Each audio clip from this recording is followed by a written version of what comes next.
A dicembre si disse nessuna disparità nella distribuzione del vaccino.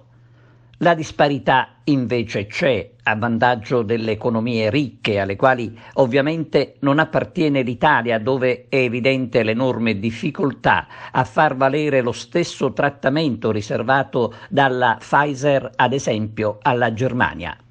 Che i vaccini vengano venduti a chi ha un peso maggiore nel panorama politico mondiale sembra un fatto incredibile ma reale, con l'Europa che rimane a guardare affidandosi a delle semplici azioni legali contro la Pfizer.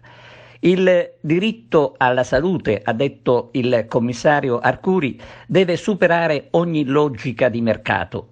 Ma chi tutela gli italiani da questo rischio che si fa strada mentre da noi si costruiscono a tavolino crisi di governo che servono soltanto a distrarre l'attenzione sui veri problemi del Paese? Così restiamo poco credibili e poco serviti. Per qualcuno Letizia Moratti l'ha sparata grossa quando ha proposto di distribuire i vaccini in base al PIL.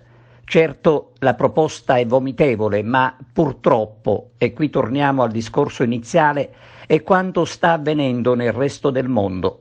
Da noi si va a rilento malgrado il commissario Arcuri sostenga che siamo il paese europeo che ha fatto più vaccini.